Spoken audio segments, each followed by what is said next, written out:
Hi friends, today we'll be talking about financial planning for dental surgeons and doctors. We are actually having three issues. One is making money, where we are very good in making money, and keeping money is okay, but we are putting it in gold and real estate. The problem is we are not able to make it grow. So what should be your goal in your life, in financial life, is to have a financial freedom. That is the basic thing. The second step would be to become a high net worth individual. In this presentation, we will see how both can be achieved, the baby steps that we can do. What is financial freedom?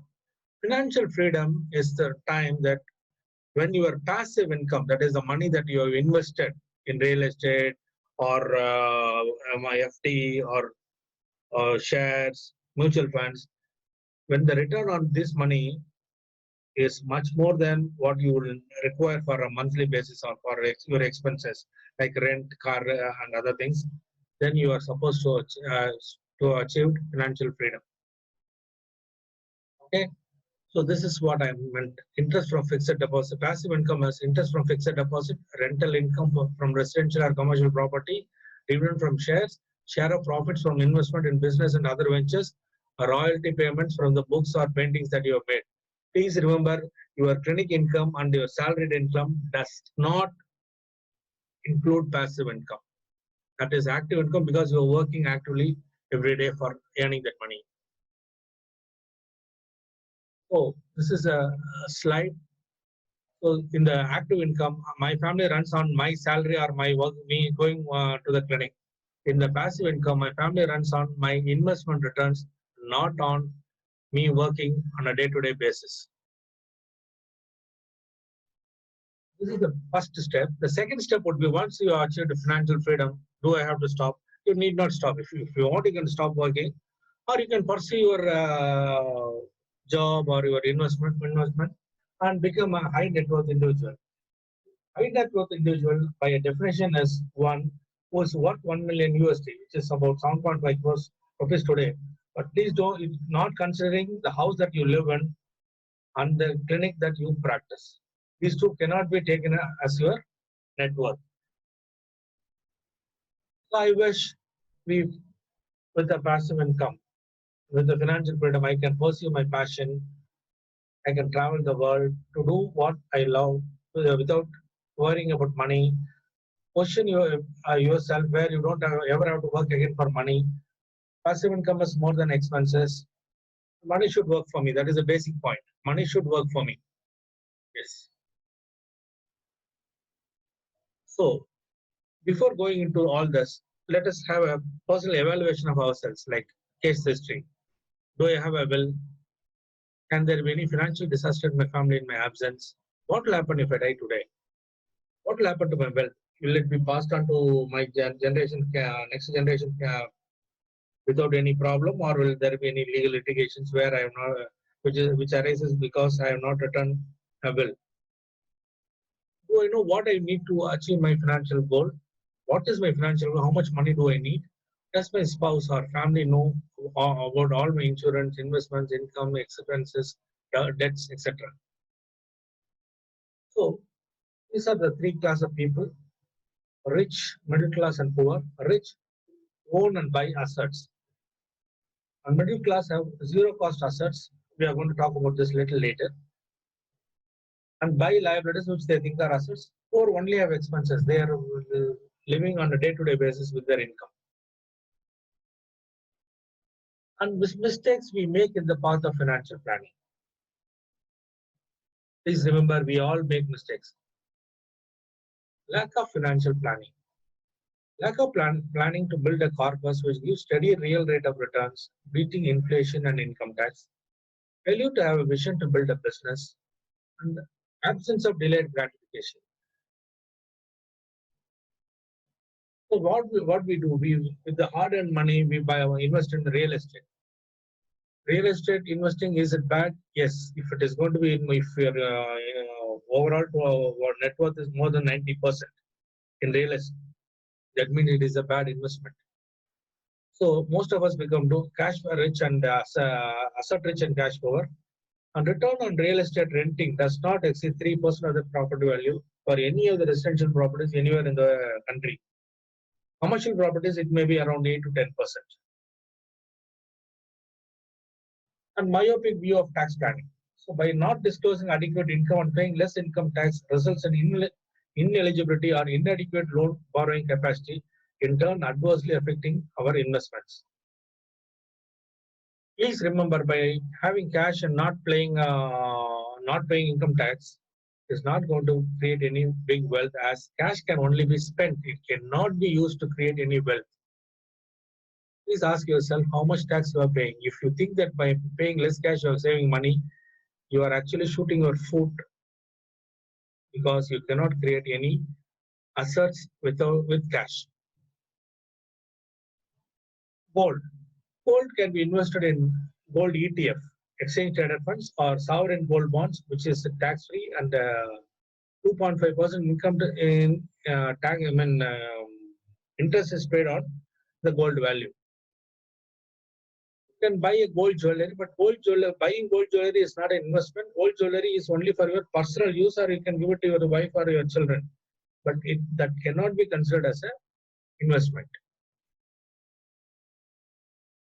Ad hoc. See, someone comes and tells you something, so you, without even thinking about investing, without thinking about the returns, you invest the money and later worry about it. That is called as ad hoc investment. And investing in equity on tips and rumors, friendly recommendations without you doing the homework, it doesn't work that way in investments. And please take a professional financial planner's help in deciding your income tax and investment planning. So there are 4 types of income. One is a salaried income, fixed income, portfolio income, and passive income. Please remember that the salaried income and fixed income are the ones which is taxed highest. Say if you are making 10 lakhs and more, it is going to be 30% tax. You are going to be in 30% tax benefit. Whereas passive income, the tax is just 10% beyond 1 lakh. By delayed gratification, I mean that buying a house in the initial phase of your life can compared to later part. As seen in this slide, a flat bought for 50 lakhs will give you about 1.6 crores after 20 years. The same place, if you are going to rent it and buy it after 20 years, even for the cost of increase in price, you will get anywhere between 3.5 to 5.8 crores, where you will get at least twice to thrice the money that the first apartment produces. So, in effect, instead of buying a house at 30 years, same house you can rent it for 20 years, put the rest of the money in mutual funds or mutual funds, and then get about, depending on the returns of the mutual funds, it can be anywhere between 3.5 to 5.8 crores. With this 5.8 crores, you can buy at least 3 houses in the same locality. Real estate, this is for us buying a second house. Buying a second house should be avoided at all cost, because as seen in this slide, profit after 25 years is about 2.38 crores for a 72 lakh property. And if the same thing is invested in mutual funds, it is going to be 20.6 crores. I am not telling anything from my own mouth. This was presented in Times of India Wealth magazine article. So, what is wealth creation? Wealth, I told you, first we have worked for the creating wealth, and we have maintained it by putting it in FD and liquid funds. But wealth creation is only when your savings after your expenses get you a real rate of return. What is this real rate of return? The income from the income which exceeds your income tax on returns minus the inflation is going to be your real rate of returns. In fixed deposits and debt funds, the real rate of returns is negative. And with mutual funds and shares, the real rate of return is positive. So you decide and you have to invest. You have to invest in such a way that you use the power of compounding to your advantage. As can be seen in this slide, a man starting or woman starting their investment at 30 years, if they are going to invest for 25 years, just 20,000 rupees a month, at a rate of 15%, they'll get about 6.5 crores, and at the rate of 18% return, which is not impossible if it is going to be invested for 25 years, you get around 11.5 crores. The same thing, if you're going to start at 40 years, even if you double the amount, you get only 1/3 of the returns. You can see the slide and you can decide. So please allow the power of compounding to work for you. And it is called as the eighth wonder by the Albert Einstein. So how do I make 10 crores in 25 years? Say if I am entering into a workforce at 30 or 25, I want to retire at 50. So I need about 10 crores for retiring comfortably. How do I make? It's not big deal, as can be seen by the calculator. This is called as a financial calculator. I'll just put it in the slide later. The principal amount is going to be 30,000. Every month you'll be paying 30,000 rupees for 25 years. That is about 300 months. Interest per annum is about 15% CAGR in case of mutual funds. The total principal is about 90 lakhs, and the maturity value is close to 10 crores. Same thing if you want to make the 10 crore in 20 years. We see that the amount that you invest is more than the double. So the time in the market is more important than the money. So if you put your money in the right investment vehicles, it grows much faster than the money that is put in lesser return giving investments. This is Reliance brochure. In 2002 to 2014, instead of buying a car at about 5 lakhs, the same amount is invested in Reliance Growth Fund.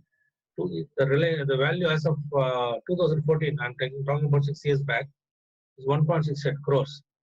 Same thing had it been put for say 50 lakhs, it is 16.8 crores would have got. Gold, compared to that, see the bank FD at 10% and gold, how much it has given. So it makes sense to invest in mutual funds with a professional financial advisor's help.